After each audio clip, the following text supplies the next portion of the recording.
Assalamu alaikum wa rahmatullahi wa barakatuh. Humanity? Yes, today I've come and we're going to discuss your health, your heart, as well as your brain, your health, you as living human beings. When we talk of health, it's very important that you as an individual realize that you being in good health is something that maybe you have children, or maybe you have children and whatever. If you're a child, then you have parents. But if you're in good health as a parent, your children are very happy too. But if you are if you are unwell as a child, your mother would not be happy, isn't it? So you have to be very, very careful, first of all, to make sure that your brain does not get contaminated with thoughts which are very negative and each ugly thought in your head. For instance, if you think of anyone, for instance, I'm talking about human beings, because human beings, we are created to live in harmony, peace and harmony. Peace is a currency, is a divine currency, holy divine currency. And harmony too is a holy divine currency.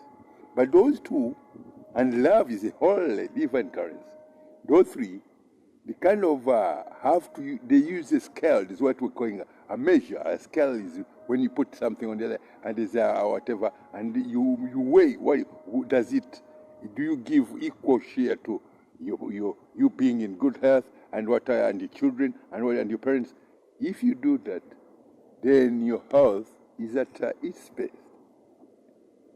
Because if you're to dispense to your children good health, their children will dispense their good health to their dad will dispense, and the children will dispense that good health to their grandparents. You see where I'm going? So that way, a society, if you're in a society and you work as people who enjoy the beauty of peace, love, and harmony, every one of you will be very happy. Every one of you will be very, very happy. But while we are discussing this subject of good health, and I started by saying your brain as well as your heart, my creations, I'm going to repeat this. My creations, you are created as individuals, not gangs. You are created as individuals. If you're a woman or you're a girl, you were created the day we took form as a creation. You were an individual. And that being an individual, when you took the Ashahada, the first Ashahada, which is Ashahada Takabir, which you did take before who molded you to be a girl or a boy.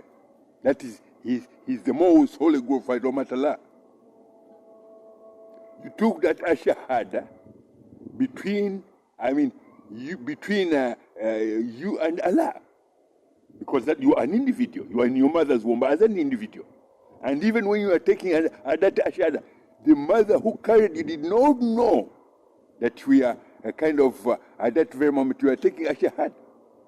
So that way, you are an individual and you are responsible to ensure that your brain remains very clean of any stagnant, conjectured ways whereby in modern times men think we are witches, we are doctors, we are this and that, we are all sorts of vulgar.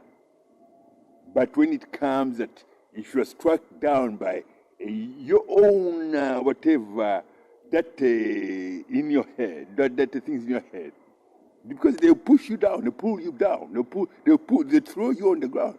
If you say, I am a selectionist, I am a Pentecost, that Pentecost thing alone, because when you think of a Pentecost, you kneel before the cross where Jesus was crucified, and they say you worship the blood, a man who was stretched on a cross and pinned on the cross, the other arm on the whatever, and the other arm, he's gasping for air.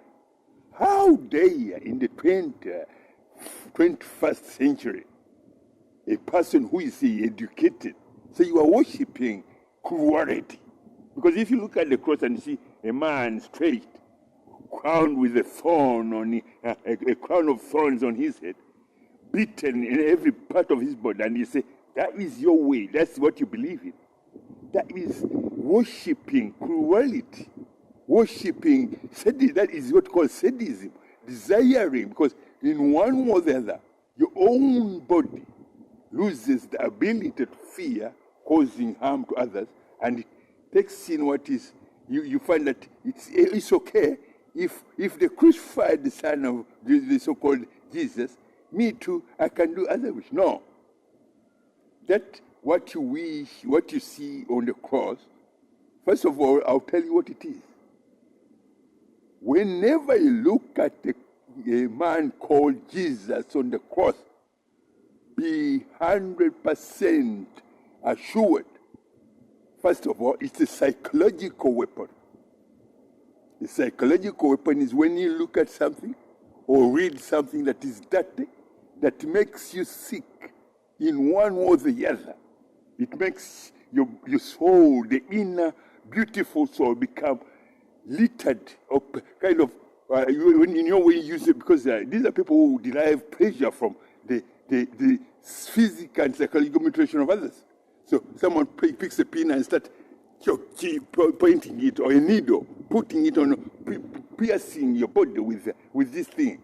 That's why I call it a psychological weapon, as well as a psychological weapon, as well as a physical mutilation weapon. It's something that mutilates your body. It mutilates your inner integrity to fear, to harm others. So that's when you become sick. Your brain becomes sick. Whenever you enter a place and say, you look at a picture of Jesus and say, Jesus, your soul, your inner soul that differentiates between evil and good is taken away. So you remain there as, stagnant water. It has no direction. Stagnant water remains there. It is dirty. It is sick. So whatever you do from that moment is to wallow yourself, or to wallow yourself with filthy, dirty, stagnant sewage water, or whatever it is. Or we call it sewage. We won't call it water. Let's call it sewage. You are swimming. You are wallowing yourself in sewage. Your brain is contaminated with sewage. Your heart is contaminated with sewage. And I'll tell you one thing. Never in your life, because you are responsible for your brain to be okay, to be in the righteous position, never tell a lie to your brain, and never tell a lie to your heart. Those two properties, your heart and your brain. If you tell any lie to it, that's when you commit injustices to yourself. That's when you become sick. That's when you end up getting a disease like cancer, because you told a lie to your brain. You told a lie to your heart. And the heart is your best friend. Your brain is your best friend. If you tell a lie and say, oh, hey, Jesus. Do you know who Jesus is? Do you know who Jesus is? Was he not in the womb of a woman for 9 months? How did he survive? So my people, and he was given kadra. You remember, when you were born, when you take form as a human being, you are in your mother's womb, whatever that you do on this planet is recorded way before you arrive here on this planet, before you come out of your mother's womb. For instance, today you are, at this time, you are maybe in London or Senegal or Dakar or Entebbe, Kampala or Rwanda, Kigali or somewhere. But in the next 48 hours, you eat breakfast maybe in New York on Wall Street. That was written a long time, way before you were, because whatever the milk that is built, or if you have a cup of milk in New York, it was prepared, which cow will carry that milk, where you find it, without knowing that, but it's written in the Holy Quran. So when you turn around and say, Jesus, a man who was tortured, mutilated, physically beaten, and whenever you bow down before that cross, I tell you, my people, you do harm, you do hurt that man whom you say you crucified. Because it has never taken out of it the records of what mankind have done, that Jesus was killed and he's still there. It's as if it happened yesterday. It's as if it happened 2 hours ago. Whenever you say Jesus, it's as if he's been crucified that very moment. So that way, I tell you, because me, the day I tell men that this is, if you want to confirm, you so-called pastor, get yourself educated. You go to China, ask the Chinese. They have what they call the Tenets of Wisdom, a book which I revealed to them more than 8,000 years ago. And I told them, a man will be born, and that man will be crucified, will be mutilated. They waited. Until after 4,000 years, Jesus was born in Jerusalem. When he was born, after 30 years or more or less, he was crucified. But because it's I who prophesied his death and his arrival on this planet, I had to protect him from the pain that he was going through while he was on the cross. With that, what happened is that as soon as Jesus realized that he was about to die, I said to him, don't worry. So they pinned him on whatever, and I put my palms, my arms, the scars of when he was crucified are still visible on this body that I dress in all the prophets. All the prophets that have ever stood on this planet, they have to use this what? This dress that I always walk in when I'm walking on the planet as a living human being. So I said to him, just take it easy. I descended near the solar system of planet Earth. I placed my left foot on the tallest mountain on this planet, and I placed my right foot in what you call Death Valley. It's found in America. Can you imagine my left foot on top of Mountain Everest, and my right foot in what you call Death Valley? And then with that, I also covered whom we call Jesus with whatever over the rest of me.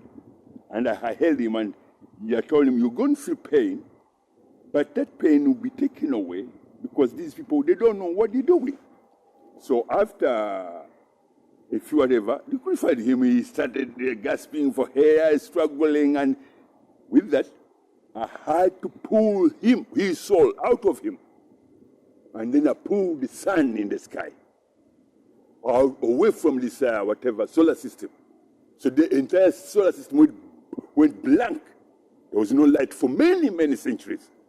Until when the people started wailing, that's when they start resetting what is called Surat Al-Fatah. They say that's when Surat Al-Fatah started.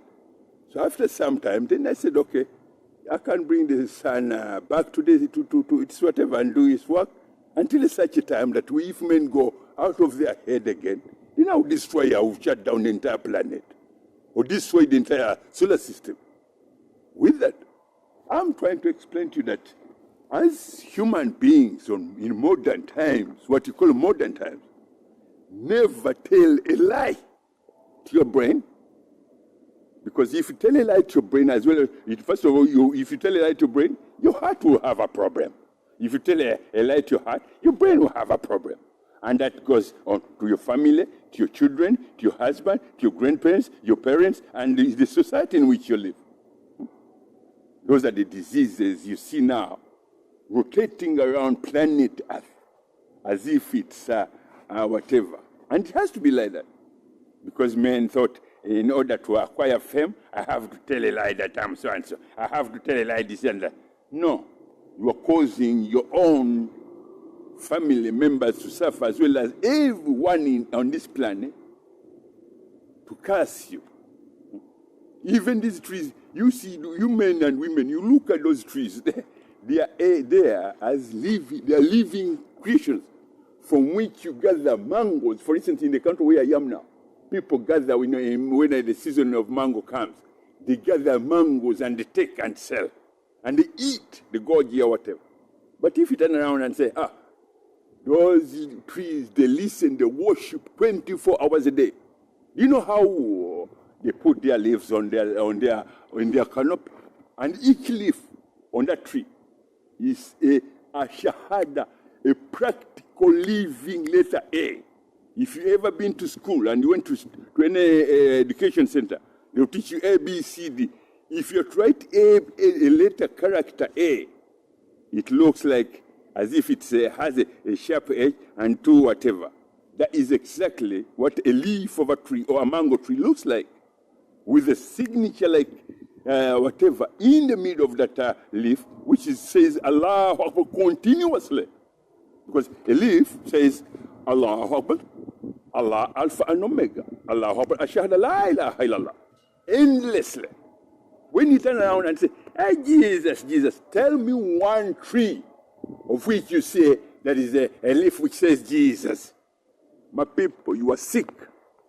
If you make your brain, if you tell a lie to your brain, that means your heart is not well. If you tell a lie to your heart, that means your brain is not well. That if that continues to rotate in your society, then that's when you become what we call men and women who shed blood, even of their own children, even of their own parents. So with that, I tell you, my people, we created you as human beings from the most holy, beautiful religion. And that religion is Islam. It's the religion of the entire universe.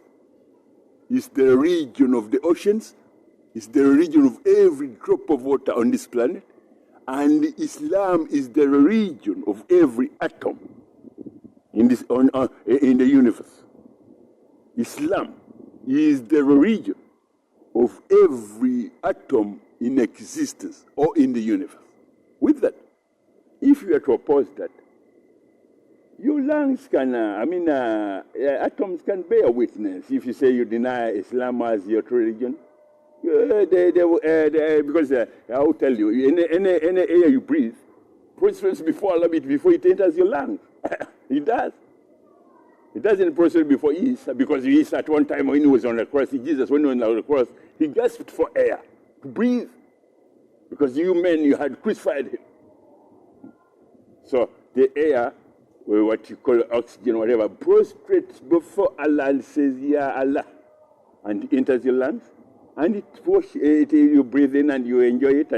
But if you say you call on other than he who governs the universe, then my people, you are a people in a very, very whatever.